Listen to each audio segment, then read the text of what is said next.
ये बहुत अपराधों से बचा देता है और नाम जप में बड़ा सहयोगी है। श्रीपाद कह रहे हैं कि मौन धारण कर, ताते मौन रहना उचित है। ध्रुवदास जी महाराज, आवश्यक हो कम शब्दों में भागवतिक शब्द बोल दो, ये मौन के अंतर्गत ही आता है। अनावश्यक बिल्कुल ध्यान नहीं देना, कोई प्रणाम नमस्कार, कोई नाना प्रकार के संबोधन प्रश्न बिल्कुल नहीं बोलना, मानो आप पागल हैं, सुना ही नहीं, देखा ही नहीं। ये महापुरुषों की बात कहते हैं। पास समीप बैठे हुए प्रश्न कर रहे हैं, वो दूसरी दिशा को देख रहे हैं, गंभीर मुद्रा है, बोलते रहो। इतना धैर्य होना चाहिए उपासक में कि सामने वाला बोलता रहे, अपने को कोई फर्क नहीं पड़ता। आवश्यक है तो बोल दिया, नहीं तो अनावश्यक हम उसको कहेंगे भी नहीं कि चुप रहो, उठ के जाओ यहां से, नहीं। मौन है, हम उठ के चल दिए। अपनी तरफ से बिल्कुल वाणी को बहुत संयम में रखे। दूसरी बात कह रहे हैं कि समस्त व्यवहार को जो शिथिल कर देता है, ये व्यवहार ही तो फंसाए हुए है संसार को। लोक धर्म, त्यज लोक धर्मान, अगर भगवत प्राप्ति करनी है तो धर्मम भजस्व सततम त्यज लोक धर्मान। लोक धर्म का त्याग अत्यंत अनिवार्य है। विरति बहुकर्मा निरत निरंतर सज्जन धर्मा। छठदम शील विरत बहुकर, ये भक्ति का लक्षण है। छठदम शील विरत बहुकर्मा निरत निरंतर सज्जन धर्मा। उन धर्मों का आचरण करते हैं जो साधु जनों के द्वारा आज्ञा दी गई, विधान किया गया है। शास्त्र जिसे विधि कहते हैं, भगवत प्राप्ति के लिए। विरत बहुकर्मा, वो निरर्थक व्यर्थ प्रापंचिक पापात्मक कर्मों का पूर्ण रूप से त्याग और ऐसे व्यवहारिक कर्मों का भी त्याग जिनमें उलझ करके भगवत चिंतन छूट जाता है। क्या मिलेगा अगर ऐसी स्थिति कर ली जाए? मौन, निरंतर नाम जप, व्यवहार को शिथिल कर दिया गया तो बोले सदा जागृत प्रायः क्षण मुदित तंद्रोति मधुरम। जो प्रायः प्रार्थना करते रहते हैं कि कभी 2-4 मिनट के लिए ऐसी स्थिति आई कि जागृत में शरीर शुद्धि भूल गई। एकमात्र आराध्य देव निकस कुंज ठाढ़े भय भुजा परस्परंश। श्री राधा वल्लभ मुख कमल निरख नयन हरिवंश। नेत्र मुद्रित हैं, अवस्था जागृत है और भाव देह में ऐसी गाढ़ अवस्था है कि स्थूल का चिंतन ही खत्म हो चुका। ये अवस्था है वृंदावन प्रेम की। सदा जागृत प्रायः पर क्षण मुदित तंद्रोति मधुरम। जैसे तंद्रा में, ऐसी स्थिति पर बिल्कुल जागृत, नेत्र मुद्रित हैं, मुंदे हुए हैं, तंद्रा जैसी। मधुर मधुर मधुरम तदा लोके वृंदावन भुवि निज प्राण मिथुनम। प्राण मिथुन श्री युगल सरकार दिव्य वृंदावन की निकुंज के प्रथम द्वार पर गलवहियां दी हुई आ रहे हैं। ये उपासक देख रहा है। ये लिखा हुआ केवल नहीं है, यदि आप सही चलोगे तो वो झलकने लगेंगे आपके नेत्रों में, वो छा जाएंगे। क्या देखता है उपासक? अकस्मादेकस्मान नवललित कुंजाद बत बहिर भवत स्मित्वा नव्यम तरुण मिथुनम लौकिकमिव। लौकिकमिव, जैसे हम आपको देख रहे हैं ऐसे ऐसे प्रिया प्रीतम के दर्शन होते हैं। ऐसे नहीं, वो केवल भाव में ही देख रहा है। गतो दूरम दृष्ट्वा पुनरथ निवृत्य तौ बिलोक श्याम वृंदावन भुवि महाप्रेम विकला, जिसने सारे संबंध विस्मृत कर दिए हैं, कोई हमारा नहीं प्रिया प्रीतम से। इतना अपनापन कर लिया कि हृदय में किसी का संबंध नहीं, किसी का स्मरण नहीं, कोई व्यवहार नहीं, मौन धारण किए हुए निरंतर नाम जब, जागृत अवस्था में मुद्रित नेत्र प्रिया प्रीतम के ध्यान में डूबा हुआ, उसको ये सौभाग्य मिलता है। अकस्मादे कस्मान नवललित कुंजाद बत बहिर्भवत स्मित्वा नव्यम तरुण मिथुनम लौकिकमिव। अकस्मात सहसा उसको नूपुरों की ध्वनि सुनाई दी, एकदम मुड़ करके देखा, सब गायब। अद्भुत निकुंज,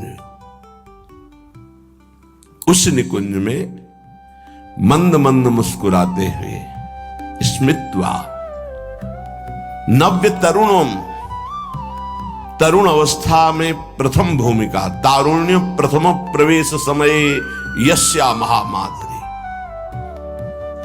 13-14 वर्ष की अवस्था का स्वरूप, नव किशोरी नव किशोर, लौकिक में वो ऐसे जैसे हम आपको देख रहे हैं, आप हमें देख रहे हैं, ऐसे दर्शन होता है।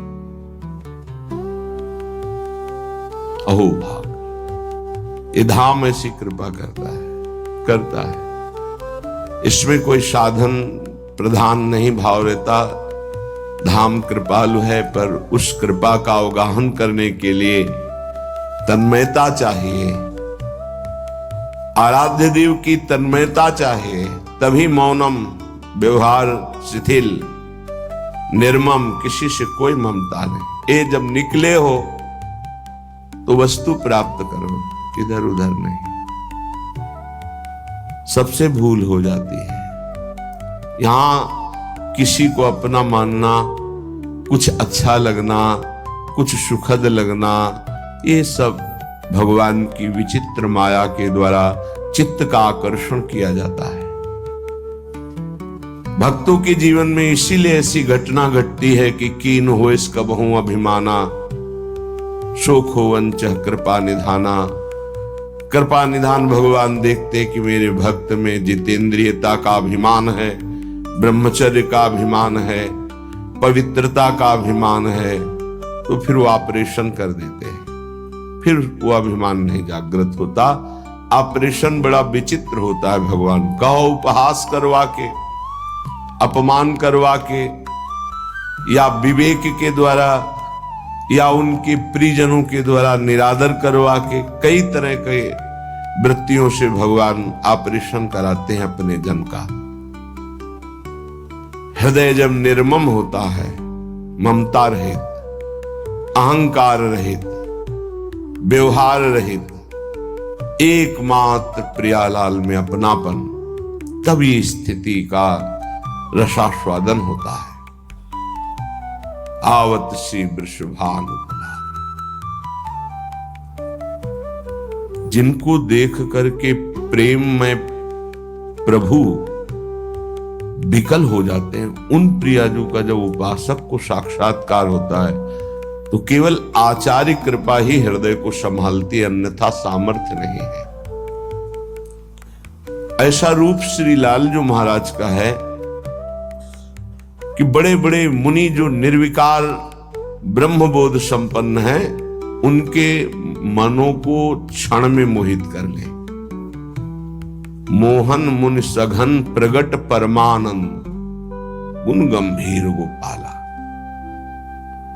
ये मोहन मदन त्रिभंगी, मोहन मुनि मन रंगी, मुनियों के मन में अपने प्रेम रंग को रंग दिया। ऐसा रूप सुखदेव मुनि, बड़े बड़े महात्मा जो ब्रह्मबोध त्यागी वैरागी, जहां कहीं भी शब्द स्पर्श रूप रस गंध का लेस भी आकर्षण नहीं, उनको आकर्षित करके बलात् अपने रूप का प्रेमी बना लिया।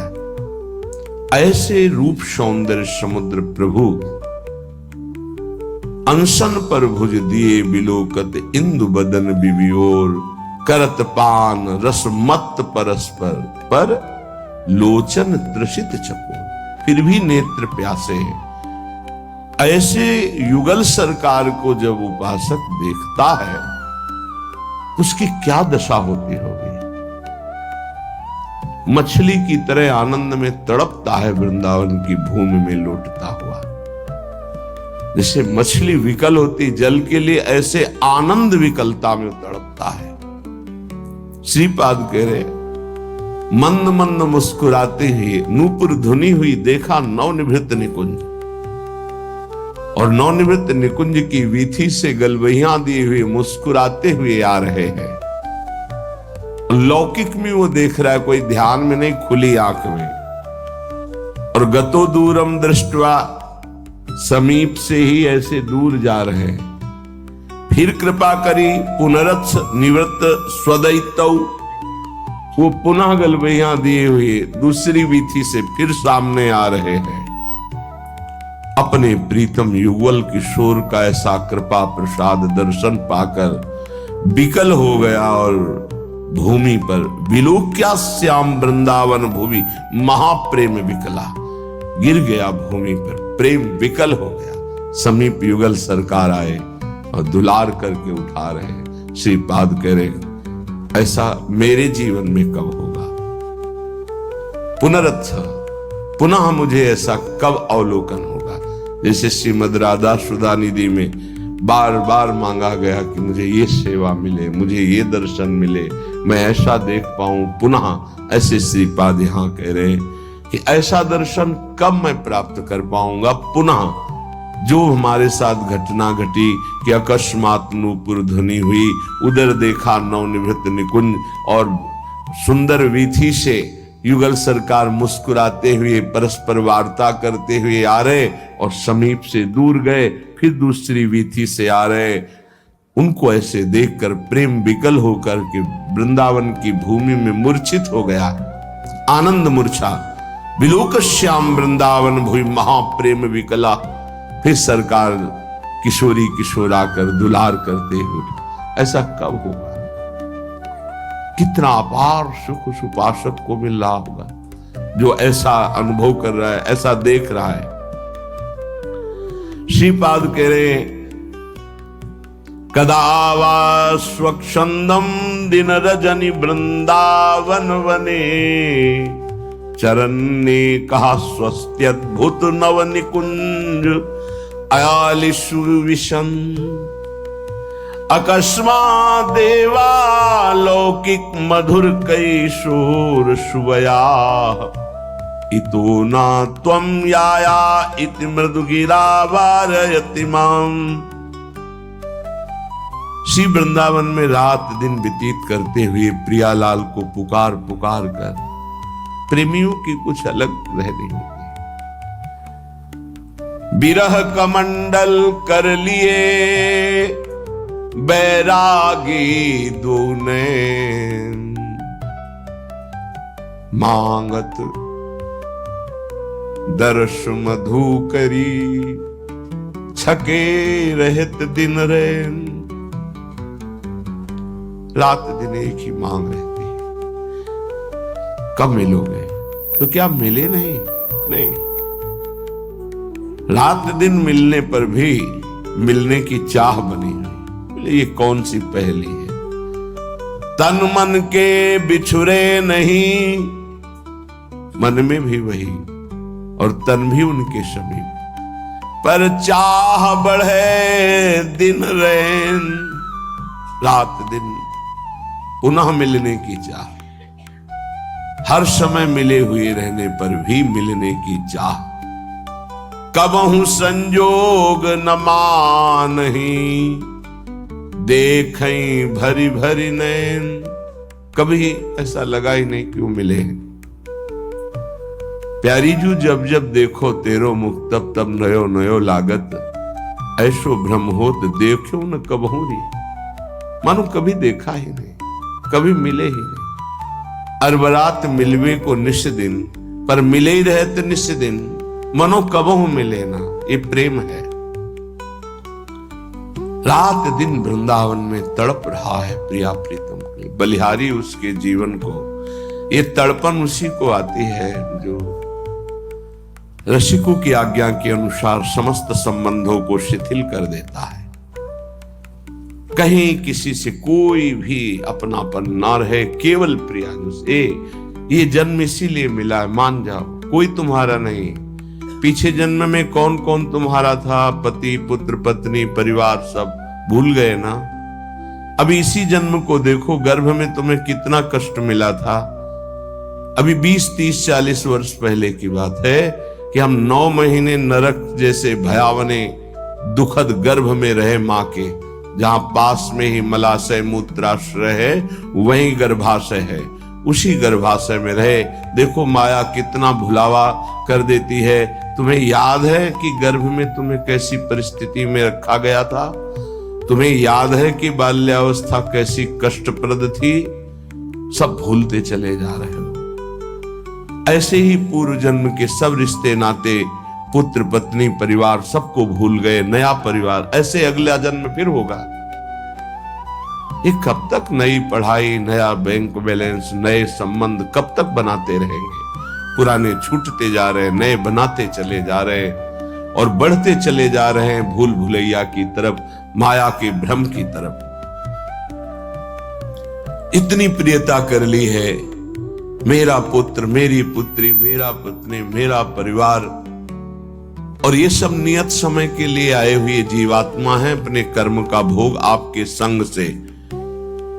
अब वो जहां गए तो तुम विकल हो गए, भगवान ने अनर्थ कर दिया, मेरा पुत्र छीन लिया। तुम्हारा कब था? क्या तुम परिचय जानते हो? कहां से आया था? कौन था? कहां गया? तुम्हें कुछ पता है? केवल बीच में मिल गया, मेरा मान लिया। बिना भजन के, बिना ज्ञान के बात तुम्हें कैसे समझ में आएगी?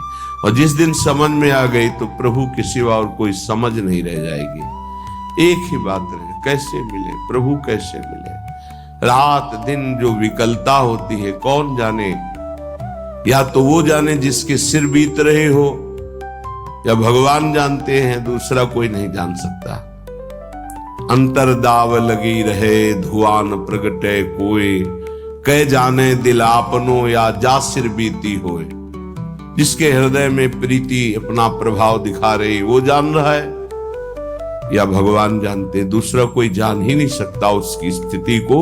जो निर्मम है, निरहंकार है, निरंतर भगवत चिंतन परायण है, उसके हृदय में प्रेम विकलता जागृत होती है।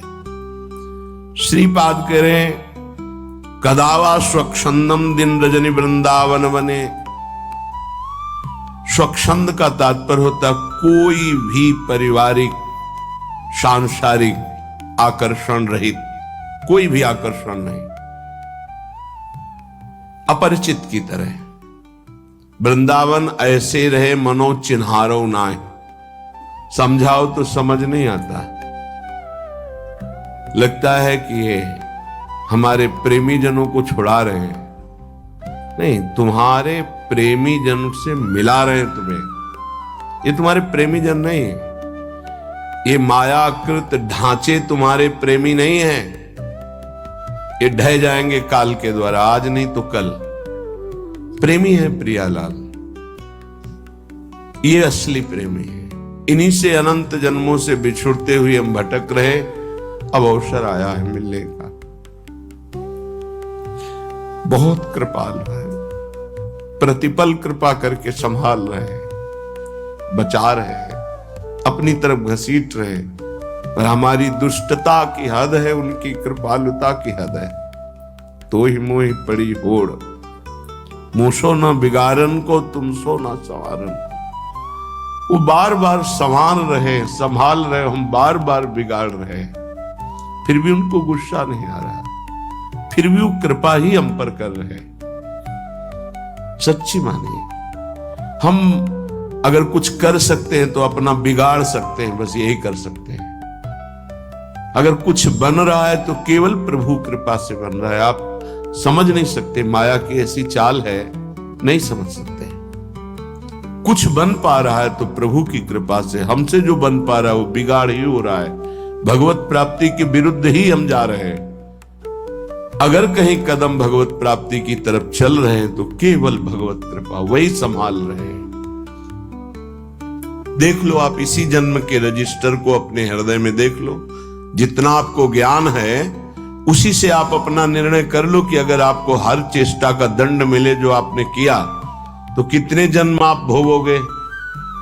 क्योंकि एक गलती का आजीवन कारागार में वास मिलता है भारतीय संविधान के अनुसार, तो भागवतिक संविधान के अनुसार जो तुम्हारे पाप खुले नहीं, बहुत से बड़े बड़े भयानक पाप कर डाले हैं, भ्रूण हत्या, गर्भ हत्या, व्यभिचार, नाना प्रकार की कितनी कपट भरी चेष्टाएं, धन कमाने के लिए कैसे कैसे छल कपट किए, सोचो उनका सबका हिसाब यदि तो कितने जन्म हमें भोगने पड़ेंगे। एक जन्म में नहीं भोग सकते। एक जन्म के लिए तो एक केवल अपराध है जो तुम्हें आजीवन कारागार में बंद करा देगा, जो तुम्हें एक जीवन को नष्ट करके फांसी में चढ़ा दिया जाएगा, एक अपराध का फल। और ऐसे करोड़ों अपराध हमारे अनंत जन्मों में हुए हैं, पर प्रभु के मार्ग में हम चलने लगे, ये केवल कृपा, ये हमारी कोई साधना नहीं, ये केवल हमारे लाडली लाल की कृपा। ऐसे अपराध भयानक छुपे हुए हैं जिनका दंड मिले तो हम सैकड़ों जन्म भोगे तो भी नहीं पार पा सकते। भारतीय संविधान में देख लो कानून, फिर शास्त्रीय संविधान तो बहुत ही कड़ा है, इसमें तो किसी तरह छल कपट भी कर सकते हो, शास्त्रीय संविधान में नहीं, क्योंकि वहां सब दैवी शक्तियां आपको प्रतिपल देख रही हैं, तुम्हारी गवाही या वकालत की जरूरत नहीं होती, एक सेकंड में सब हिसाब किताब हो जाता है। वहां ये थोड़ी कि तुम्हें बैठो आदर के साथ तुम्हें बैठा ले, फिर तुमसे पूछे, फिर गवाही, फिर नहीं साहब हमने ऐसा नहीं किया, ये सब कुछ नहीं। एक सेकंड के कम हिस्से में पूरा हिसाब, अनंत सृष्टि है, इतना समय नहीं है वहां किसी गवाही की जरूरत, और एक सेकंड का भी हिसाब चूक नहीं होगी। सत्क्रिया और असत क्रिया अगर एक सेकंड में हुई तो उसका भी हिसाब होगा। इसीलिए जो विवेकी जन बहुत सावधान रहते हैं, थोड़ा जीवन है, इस जीवन को पवित्र बिता करके धरोहर की भांति, जैसे कोई तुम्हें सुंदर वस्त्र दे और तुम उसे रखे रहे कि ये उसका है, पवित्र वस्त्र, ज्यों का त्यों वापस कर दिया, उसको गंदा नहीं किया, वो होता है महात्मा। चदरिया जैसी की तैसी धर दीनी, चदरिया झीनी रे झीनी। ये शरीर रूपी चद्दर भगवान ने दी, निर्मल रखो, इसको मलिन मत करो। मलिन हो गया तो गुरु कृपा उसको पवित्र कर देगी। आश्रित रहो, आज्ञा का पालन करो, भगवत प्राप्ति के लिए कमर कस लो, ये जीवन केवल भगवान के लिए। श्रीपाद कह रहे हैं, दिन रजनी वृंदावन बने, रात दिन नाम जप करते हुए, अगर आप बाहर भी हो तो रात दिन नाम जप करो। आप सोचते हैं पढ़ लिख कर कोई ऐसा पद मिल जाए, रुपया पैसा मकान हो, बस हम सुखी हो जाएंगे। पद कुछ नहीं, रुपया कुछ नहीं, मकान कुछ नहीं, स्थिति। बड़े भाग्यशाली जन हैं जो अध्यात्म स्थिति की तरफ चलते हैं, रात दिन नाम जप कर रहे हैं, धर्म पूर्वक व्यवहार कर रहे हैं, जो जा रहा है तो शोक नहीं, आया तो हर्ष नहीं, वो महात्मा, वो भगवत प्राप्ति के योग्य हो जाता है। गए की सोच नहीं, चाहे वो मृत्यु से गया हो, चाहे वो घर से गया हो, चाहे वस्तु हो, व्यक्ति हो, स्थान हो, गए की सोच नहीं, आए की हर्ष नहीं, वो भगवत प्राप्ति का उपासक रात दिन भजन करते हुए भगवान को प्राप्त होता है। चरण नेका स्वस्त्यद्भुत नव निकुंजालिषु विशन, वो सदैव एकांत में चिंतन करता रहता है। एकाकी, एकांत का शब्द आते ही कोई कमरा, कोई गुफा ऐसा सोचने लगते हैं, उसे एकांत नहीं कहते, तो बाय है एक एकांत स्थान को लेकर के बात। एकाकी विचरण करने का मतलब अंदर केवल परमात्म चिंतन, केवल भगवत चिंतन, वो एकांत ही है। चाहे वो ऑफिस में बैठा हो, फावड़ा चला रहा हो, किसान हो, चाहे व्यापारी हो, एकमात्र भगवान का आश्रय, उनका चिंतन, वो एकाकी ही माना जाता है, एकांत ही माना जाता है। एकांत बैठे हुए प्रपंच का चिंतन कर रहा है, वो प्रपंची ही माना जाता है। जो सदैव एकांत चिंतन करते हुए, तो उसके जीवन में मंगल सौभाग्य उदय होता है। अकस्मा देवालौकिक मधुर किशोर सुवया, अलौकिक नवनिभृत निकुंज, और सामने प्रिया प्रीतम, और एक सखी कहती है, इतो ना तुम याया, इधर मत आना, वहीं खड़े रहना। उस सखी की मधुर वाक्य और सामने प्रिया प्रीतम, ये मेरे जीवन में पुनः कब होगा। सखी रो, तुम इधर मत आना, प्रिया प्रीतम पधार रहे, वहीं खड़े खड़े रूप का दर्शन करो। इतो ना तुम याया, इधर मत आना। तो सखी के अमृत में शब्द और सामने प्रिया प्रीतम, आहा, ऐसा मैं कब देखूंगा। उपासक जब ईमानदारी से भजन करता है तो पहले भगवत प्रेमी महापुरुषों का आकर्षण होता है, तब ये स्वरूप होता है।